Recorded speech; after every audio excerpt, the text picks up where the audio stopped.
Welcome to the 23rd chapter of the book of 1 Samuel. David is fleeing from Saul. The last couple of chapters, he fled from Saul directly, and then the next chapter, last chapter, he went to Nob, and the Ahimelech, the high priest, gave him Goliath's sword, and then Saul found out, had Ahimelech killed, and Abiathar, his son, fled to David.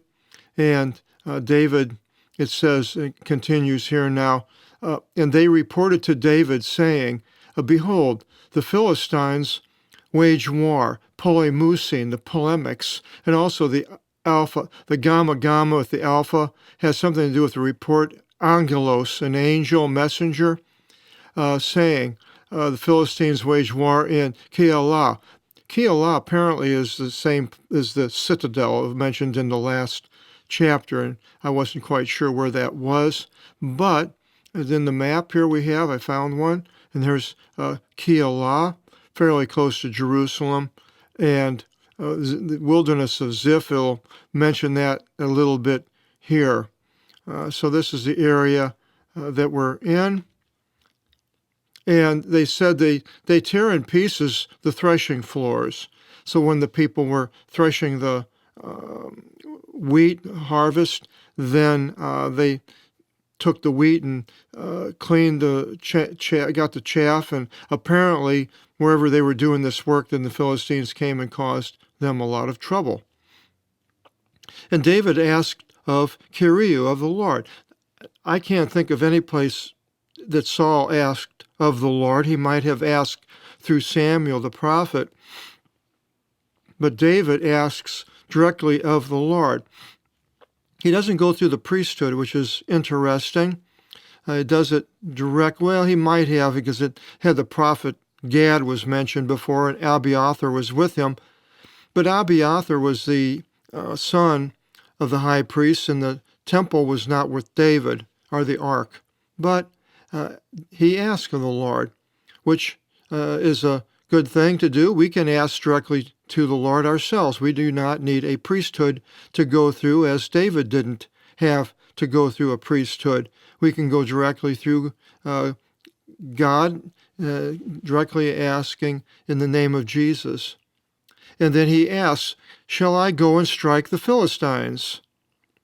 And the Lord said to David, go, and you shall strike the Philistines, and you shall deliver Keilah. Okay? And the men of David said to him, well, behold, we here in Judea fear the phovu, the phobia. You see that phobe? And how will it be if we should go into Keilah, into the valleys of the Philistines? They're fearing Saul, and now they're going to go into where the Philistines are and battle them. So they had a fear, a righteous fear. And David proceeded yet to ask by the Lord. Second time, and the Lord answered to him and said to him, rise up and go down into Keilah, for I deliver up the Philistines into your hieras, hands. The hier is chiropractor, is the derivative. And David went, and the men with him unto Keilah. And he waged war against the Philistines, and they fled from his face. So now, the Philistines would have been over towards the Gaza Strip on the Mediterranean somewhere. So apparently he went over that way, fought them, and they fled from his face, and he took away their cattle and struck them with a great beating. And David delivered the ones dwelling in Keilah, did righteous to them. They needed help, so they asked, and David came and delivered them. But how is he rewarded? Well, we find out here. And it came to pass in the fleeing of Abiathar, the son of Ahimelech, it was the high priest that was killed at Nob, in the fleeing to David in Keilah, that he came down having an ephod in his hand. Now, exactly what the ephod was, I'm not sure, because it mentions different types of things. One place it was a part of the front of his chest plate, and Maybe it's something that carried the Urim and the Thummim. This is what I'm gathering. And the Urim and Thummim, some type of like a dice that they threw, lots to find out what to do, where to go, asking of God. That was the lots, the Urim and the Thummim. And I believe that they were in the ephod. So this is the direction of what people should do higher up. Like in David's being the king, or well, he's not the king yet, but he's high up as far as relating to God and things that happened with Israel. And it was reported to Saul that David was coming to Keilah. And Saul said, well, God has sold him into my hands, for he's locked up, having entered into a city of doors and bars. He can't get out. And Saul exhorted all the people to go down for war to Keilah, to band together against David and his men. Well, and David knew that Saul did not remain silent concerning him for evil, Kaki and the Kaka. And David said to Abiathar, the priest, bring the ephod. And David said, O Lord, so he's asking, God of Israel, akuon, acoustics and hearing, hearken to the voice, hearken to your bondman, the imperative, hearken to me. For Saul seeks to come against Keilah, where he just saved from the Philistines, to utterly destroy the city on account of me, as he did Nob with Ahimelech. Shall it be locked up? And now, shall Saul come down as your bondman heard? O Lord, the God of Israel, report to your bondman. And the Lord said, it shall be locked up. He's going to be surrounded. And David said, well, shall the ones from Keilah deliver up me and my men into the hand of Saul? Now, David just delivered them from the Philistines, and he's asking if these people will back him up. But what does it say? The Lord said, they shall deliver up. They will deliver you up. So this is the thanks that he got. So what did David do? He rose up, and his men, about 600, it was 400 the last time, 600 men. That's a lot of men. And they went forth from out of Keilah and went wherever they could go. And it was reported to Saul that David went safe from out of Keilah, and he, that is Saul, spared to come forth. So Keilah was not destroyed. And David stayed in the wilderness, in the narrow passes. And he settled in the mountain in the wilderness of Ziph, which I showed you before, was over here. And you can see on this map, it's a mountainous type of area with a bunch of little channels and ravines and so forth that they can hide really well. And Saul sought him all the days. And the Lord did not deliver him into his hands. So God was protecting David. I'm sure when we get to Psalms, we'll find a psalm that David writes about this. And David knew that Saul went forth to seek him. And David was in the wilderness of Ziph in Kaini, knew. Now, that was another place. It's called forest in the Hebrew. I got that from that. So he was in some type of a wilderness. I'm not exactly sure what it was like, but anyway, this is where he was in the wilderness. And Jonathan, son of Saul, rose up and went to David and knew. Now, I mentioned last time I didn't think Jonathan and David would meet up, but I was wrong. Here they did meet up, and I'm not sure if they meet up again or not. But Jonathan goes and meets David, and he fortified his hands in the Lord.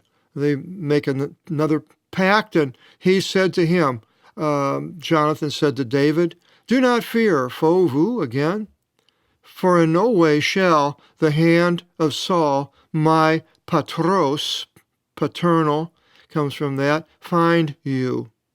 And you shall reign over Israel, and I will be to you for second in command.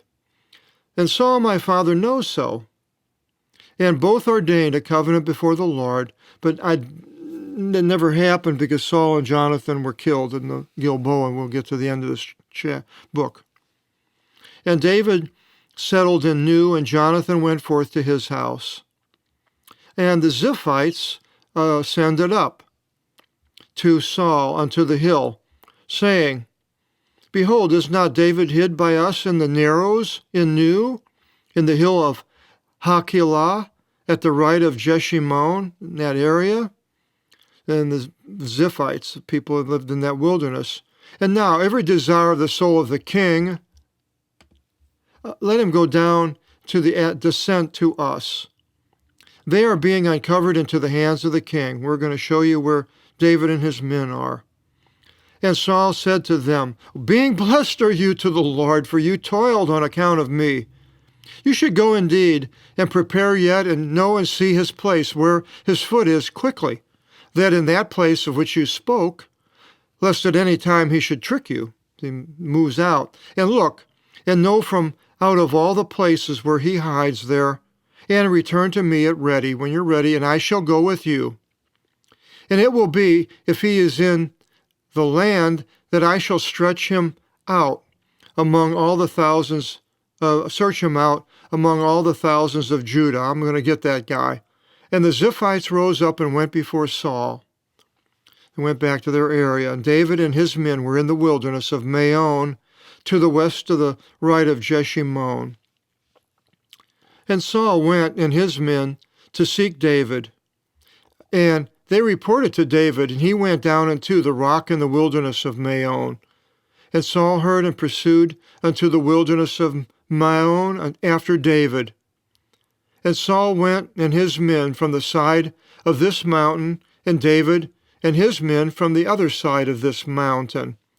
Some hill, more of them hills in that area. And David was sheltering to go. Now, it says down here, he went aside. A little bit different word. Went aside to go from the face of Saul. And Saul and his men camped by David and his men to seize them. So they're fairly close. And a messenger, there's an angelos, alpha, gamma, gamma, the messenger, came to Saul, saying, Hasten and come here, for the Philistines made an attack against the land. And Saul returned to not pursue after David, and he went to meet the Philistines. And on account of this, that place is called the portioned rock, where they split up. And David ascended from there and settled in the narrows of En-Gedi. And En-Gedi is right in this area down here. The desert of Maon is right there. So this is where they were at. This is where he's at.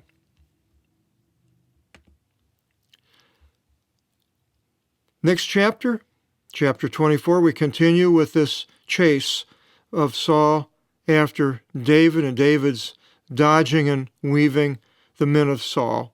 We'll find out what happens in chapter 24 if you join us in the next video seminar. Until then, God bless.